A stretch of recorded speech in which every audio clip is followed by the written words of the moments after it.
Alrighty, we are on. It's Groundhog Day 2016. And Tom, kind of a storm that was everything it could have been and more, huh? Well, so far, now, of course, depends on where you're measuring snow, Bill. Um, MSP International, as of 6 p.m., okay, so 2 hours ago, 4.2 inches of snow. I find that a little hard to believe, but I know that they know what they're doing there. They are professionals at measuring snow, and that's what they had at that time. Now, I'm sure they've added an inch or two since then, so they may be up around that 6-inch total, I would think, by now. But for sake of argument, let's looking at the radar. It looks like there's still some snow to come, and now it's mainly right over the middle and a little bit farther north than where it's been all day. But so let's just say, for sake of argument, the airport ends up with 6.5. Apple Valley, Burnsville, Lakeville, 10 to 12, and the northwest side maybe 4 to 6 or something like that. Right. So which obviously was a little bit more than what you were expecting, and the National Weather Service was closer to where things seemed to have gone. In our last video last night, we were looking at the models, and you were thinking it was really going to lose its strength as it went off to the northeast. What do you think the National Weather Service was looking at that you weren't, or what can you say at this point now? Yeah, well, so it's interesting. For those that watched the video last night, Daniel Dix had mentioned that he thought that the mid-level punch would come up into Iowa, and then a deformation band of snow would set up over southern Minnesota. And rightfully so, he said he thought that was going to be closer to the Twin Cities metro than maybe La Crosse, Wisconsin, or certainly Des Moines, Iowa. Okay, and even though most of the model data last night was pointing at an excess of heavier snow from Sioux City, Iowa to Rochester, and then east into central Wisconsin.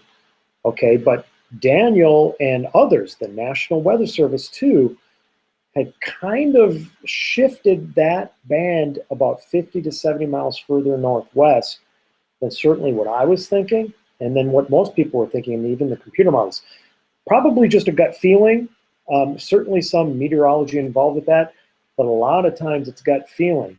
And it all comes to this forcing and understanding how much forcing is coming up with a storm, and where then that deformation band sets up. Yeah. Tom, the National Weather Service, they obviously have a team of meteorologists that weigh in on the forecast, right? It's not an individual. It's probably 2, 3, 4, 5, I don't know, people that they chime in and they debate it, right? Yeah. So, I mean, it's a meeting of some minds.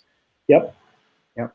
It is. So they collaborate between each other, not only in that same office, but they also collaborate with each other offices. So the La Crosse office is collaborating with Minneapolis, and then of course Green Bay. So they're all talking to each other, and that's why you see these warnings and watches get placed so beautifully on maps.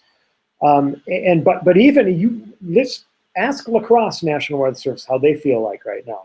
Yeah. So they over predicted. Oh my goodness, 8, 10, 12 inches of snow for southeastern Minnesota and portions of southwestern Wisconsin. Not even close, at least at this point, not even close to that figure down there. One of the things that I've seen the National Weather Service's office is doing, even out here for rain, and I think out there for snow, they've been putting out like a day afterwards what the forecast was compared to what actually fell, which I find really interesting, and it's a great way for them to build their relationship and connection with people that care, like the weather enthusiasts. So, but anyway, so did the track change, or was it that the heavier snow was farther away from the main center? You know what I mean? Yeah. So, my thinking on that, Bill, is that it wasn't as much that the track changed, but it's just that the forcing in the mid-levels of our atmosphere was stronger than most had anticipated. Now, is that what Randy and Champlin had been alluding to? Yeah, it is, Bill. Those that had predicted that, or at least had that gut feeling that this could happen, those are the individuals that just simply made the right call. And it's a very difficult call, because you could have a lot of egg on your face if you're wrong on this. Yeah. What it really comes down to, Bill, is that we give this blueprint of where we think something's going to set up, where a band of snow is going to set up. And you hope that Mother Nature follows that blueprint, but even as the storm is unfolding right in front of your eyes, it's going to switch a little bit. It's very rare that we hit it square on the dot. And for me, at least, and for many, like National Weather Service and Lacrosse, that band just shifted a little bit.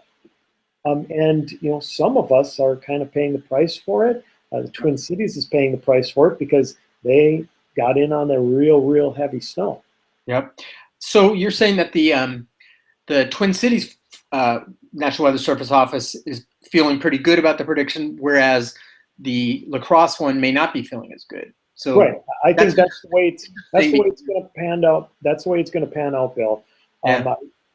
Still a healthy snow in southeastern Minnesota, but not the 10 plus inches of snow that maybe was expected down there. And Iowa, especially, Bill, by the way, northern Iowa really, in my opinion, had a bust in all of this, because there have only been reports of about 3 to 5 inches of snow down there, that at least that I've been able to see so far. So yeah, I think Lacrosse is going to feel like this was a bit of a bust. Twin Cities has to feel very good with their prediction, National Weather Service does, because they were saying 6, 8, 9 inches of snow across the metro, and we're at least going to get that the way it appears. But of course, Bill, we're talking about that very sharp gradient in snow, and we're dealing with that. And I don't think it was quite like I saw you tweeted in St. Cloud versus the south side of Minneapolis, right? But that's actually a fair stretch of miles. I mean, that's okay. I'll give you that, Bill, a fair stretch. But here, you should see right now, this is the radar summary from the Twin Cities, right? Yep. Look at what's happening up in St. Cloud. Nothing. Okay, they're just getting flurries and some light snow up there. Last I saw, barely even an inch of snow in St. Cloud. Okay, look at this massive, heavy band of snow, about 50 miles wide, right across the metro. Now, Bill, that's only 60 miles from St. Cloud to about downtown Minneapolis. Okay, and when you're talking a 10-inch snow gradient across 60 miles, I don't care who you are.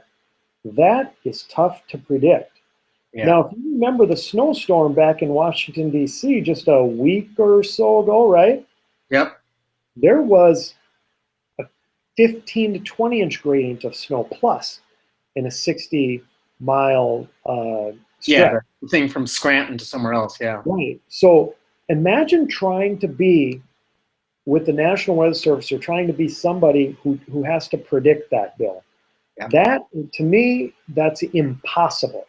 Yeah. Well, in the biggest picture, Tom, thinking about how this storm, almost a week ago, right? Someone said that part of the country was going to get a good storm, which that's still kind of cool when you think about it. That a week out. Now, obviously, the funny thing is, even 12 hours before they were a little off, but they were good pretty far out. Right, and this is one thing that I love. Now, people are going to say, okay, there was a bust for some, and underperformed and overperformed in other areas, right? But one thing I can say is this: there is no way that anybody can tell me that they were not prepared for this storm in southern Minnesota and western Wisconsin, because 5 days ago, Bill, at least 5 days ago, we were talking about this. Yeah. 5 days ago, computer models were hinting at this, strongly hinting at this. Okay, again, yeah, we maybe had to nudge the snow band and the totals, 50, 60 miles here and there, but still, it was amazing how well computer models, especially extended 4, 5, 6 day in advance computer models, how well they performed with this snowstorm. Clearly, if somebody was going to be driving to Des Moines and had that plan for today, and they knew about this last week, they still benefited from the information. So. Oh, no doubt, because Des Moines still did get snow, and travel was basically impossible over much of southern Minnesota and eastern Minnesota and northern Iowa. So, yeah, I mean, this storm certainly performed, just a little bit less in Iowa, quite a bit more in portions of southern Minnesota. Yeah. Hey, Bill, just wanted to show you guys a couple of maps. We got to talk at least a little bit about maps and satellites and radar, right? I think they wanted to see my beard growing, Tom. No, I don't think they do, Bill. All right. So what you're seeing now is exactly what we were talking about, that deformation band that has set up now across the Twin Cities metro. Bill, this is an infrared satellite loop that clearly shows a twist in the atmosphere over western Iowa. And right on the northern and western end of this twist, this mid-level twist, is where you get a deformation band of snow to develop. And it just hasn't been moving, hence the heavy snowfall totals. Tom, what exactly is that showing? Is that showing cloud tops or wind? Yep, it's showing cloud tops. It's showing the temperature of the cloud tops. So the bright yellows and greens mean colder cloud tops. And usually right at the base of these real cold cloud tops, the southern base, is where you get the precipitation and the heavy precipitation and lift to form. And that's exactly what's happening over the Twin Cities metro and a good chunk of southern Minnesota and western Wisconsin. By the way, people in northeastern Nebraska measuring snow 12 to 18 inches. They've just been hammered over there too. Radar summary over the upper Midwest, Bill, shows you exactly where that deformation band of snow has set up. From about Sioux City, Iowa, and the southeastern tip of South Dakota, straight northeast through the Twin Cities metro to northwestern Wisconsin to near Rice Lake, Wisconsin. And lo and behold, Bill, look at this. Southeastern Minnesota, northern Iowa, hardly a thing. That is dry air that has punched into those portions of the state earlier this afternoon, hence shutting off the snow production down there. And that was supposed to happen about 50 to 100 miles further south. And so the idea, some people thought like if there were thunderstorms on the other side that would steal the energy, but that doesn't appear to have happened. Well, I still think that that's happening. It's going to happen tonight probably, but it certainly didn't happen to the extent that it could have this afternoon. And Bill, we're talking about that mid-level dry punch of air. And I thought this was very interesting. This was the NAM computer model run from this afternoon. And this is the wind fields at 500 millibars, which is middle layers of our atmosphere. Look at what's happening over eastern Kansas, Missouri, and Iowa. Those are strong winds at the mid-levels of our atmosphere. That is what created that dry punch to drive north into portions of southern Minnesota and effectively cut off the snow production there.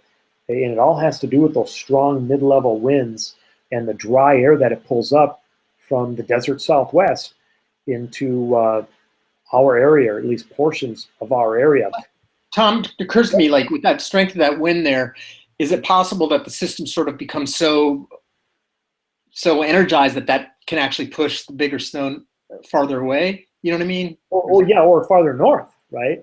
That's kind of what happened here, is that this system really cranked up. And because it did, and because it was so strong, it had even more wind to play with, especially in the middle layers of our atmosphere.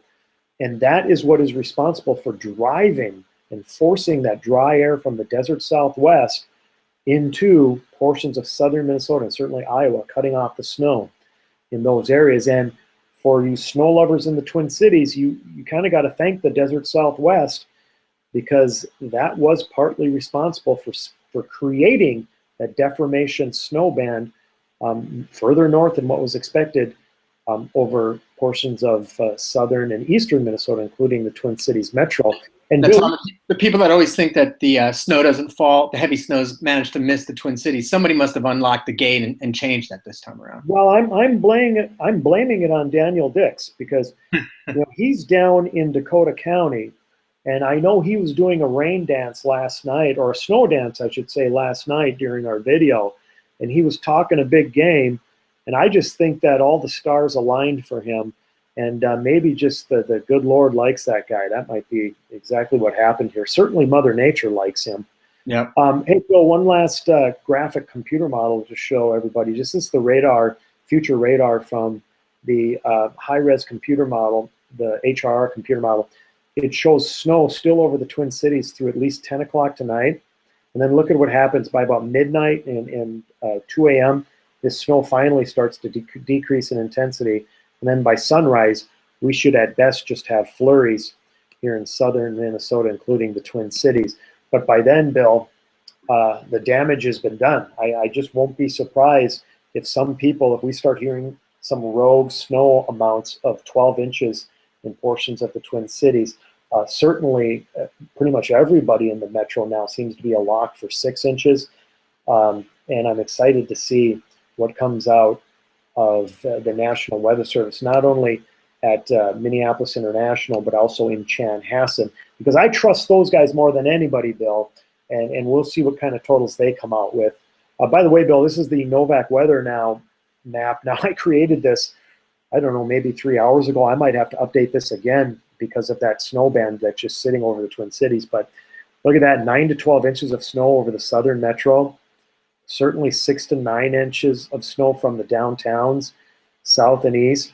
And then you don't have to go very far northwest before you don't get very much at all. Again, St. Cloud, barely even an inch of snow.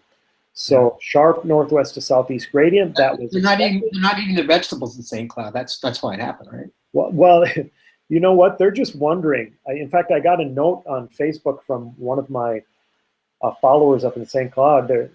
All they could say was "rub it in." So, you know, and I just get a kick out of all these naysayers that say the Twin Cities has a canopy over it. We never get heavy snow in the Twin Cities. It always goes around us. Yeah. Let me tell you something, Bill. This couldn't have been more of a direct hit from a snowstorm than what we received today. So I don't want to hear any of that foolish talk about the Twin Cities never getting heavy snow. It'll be banned from the blog. Tom, one last thing I was going to ask you about the weather here. We're finally going to start getting out of the rainy regime, and I think after the next day it's supposed to be sunny and getting warmer every day, and like the Super Bowl is supposed to be a high of 69 or 70 and a string of clear days. The ridge is setting up again to the high pressure to the north and the northwest, which I guess is going to start making things colder again. Do you think is this going to start looking like the last couple winters for the next month? Do you think? Well, I definitely think that there is going to be a pattern change. I've noticed it in the 7 to 10 day outlook from some of the latest model guidance. I think there's going to be quite a cold plunge of air from Canada. An Arctic Express, Arctic outbreak is going to hit portions of the upper Midwest, probably a lot of the upper Midwest, if not all the upper Midwest, as we head into not this weekend, but next weekend. So yes, and that would signify a pattern change as this jet stream shifts from a more southwesterly direction where it is now. And of course, we were getting moisture from California coming up into Minnesota today, but we'll get more of a northerly or northwesterly flow in the jet stream pattern. And that can only mean Arctic cold in the 7 to 10 day period. That's a bad pattern all the way around. You guys freeze, we don't get our rain. So well, right, but the good news is, the good news is though is that we are still in El Nino. We're heavily into El Nino, which means that this cold air outbreak shouldn't last very long. You know, rather than a couple weeks, it'll probably be just a few days. Yeah, we'll see what happens. All right, Bill. Thanks, Tom, for being so honest about things. I think that people don't care that you didn't get it right as much as you'd like, but it keeps the credibility going. I think that's the most important thing. Kind of got it right, Bill. Kind of, but not really. Whatever. I'll let others judge. It's not for me. All right, Bill. All right. Thanks, Tom. Take care, buddy. Yeah. Bye-bye.